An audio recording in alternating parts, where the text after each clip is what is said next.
மண்ணின் பெருமையும் மனிதனின் மாண்பும். இன்னைக்கு நம்ம புதிய முயற்சியில் ஒன்று பார்க்க போகிறோம். எல்லாம் பண விதையை வந்து நம்ம கீழே தரையில் தான் நம்ம போட்டு பார்த்துருக்கோம். ஆனால் இன்னைக்கு வந்து நம்ம ஒரு கோணி சாக்கில் மண்ணள்ளி போட்டு இன்னைக்கு பண விதையை போட்டு அந்த பனங்கிழங்கு எடுத்து நம்ம எப்படி சாப்பிட போகிறோன்றது இன்னைக்கு பார்க்கலாம். பாருங்கள், இந்த பனங்கிழங்கை வந்து இந்த கோணியில் போட்டு அழகான முறையில் சூப்பராக வந்திருக்கு. எடுக்கிறதுக்கு ரொம்ப ஈஸியாக இருக்குது. இந்த கவரை அப்படியே கிழிச்சு விட்டால் போதும்.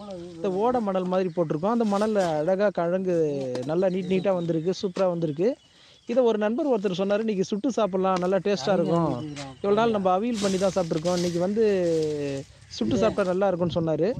ஒரு பனங்கிழங்கு எடுத்து போட்டாச்சுங்க. விறகு தூக்கி போட்டு இப்போ பற்ற வைக்க போகிறோம். பற்ற வச்சாச்சு. இப்போ வந்து கிழங்கு வெந்துடுச்சான்னு பார்க்குறோம். கிழங்கும் வெந்துடுச்சு. எப்படி இருக்குன்னு டேஸ்ட் பண்ணி பார்க்கலாம் வாங்க. பரவாயில்லையே, செம்ம டேஸ்ட்டாக இருக்குது, சுவையாக இருக்குது, எல்லாம் மாவு மாதிரி இருக்குது. அவிச்சு சாப்பிட்ற டேஸ்ட்டுக்கும் சுட்டு சாப்பிட்ற டேஸ்ட்டுக்கும் ரொம்ப டிஃப்ரெண்ட்டாக இருக்குது. இது நல்லா சுவையாகவும் இருக்குது.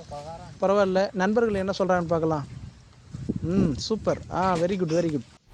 ஒரே சூப்பராக இருக்குது, வைக்கல, ரொம்ப அற்புதமாக இருக்குன்னு சொல்கிறாரு. இனிமேல் வந்து இது மாதிரி பனங்கிழங்கு வந்து சுட்டே சாப்பிடலாம், அவிச்சு சாப்பிட வேணாம்னு சொல்கிறாரு. பரவாயில்ல, நன்றிகள். இந்த நண்பர் என்ன சொல்கிறாருன்னு பார்த்தா, இனிமேல் பட்டு நீங்கள் சுட்டு சாப்பிட்டீங்கன்னா பனங்கிழங்க இதோட அவிச்சே சாப்பிட மாட்டீங்க, சுட்டு சாப்பிடணுன்னு தான் தோணும் அப்படின்னு சொல்கிறாரு. இந்த நண்பருக்கும் ரொம்ப நன்றிகள். பரவாயில்ல, பனங்கிழங்கு சாப்பிடுங்க, சந்தோஷமாக இருங்க. வாழ்த்துக்கள், நன்றி, வணக்கம்.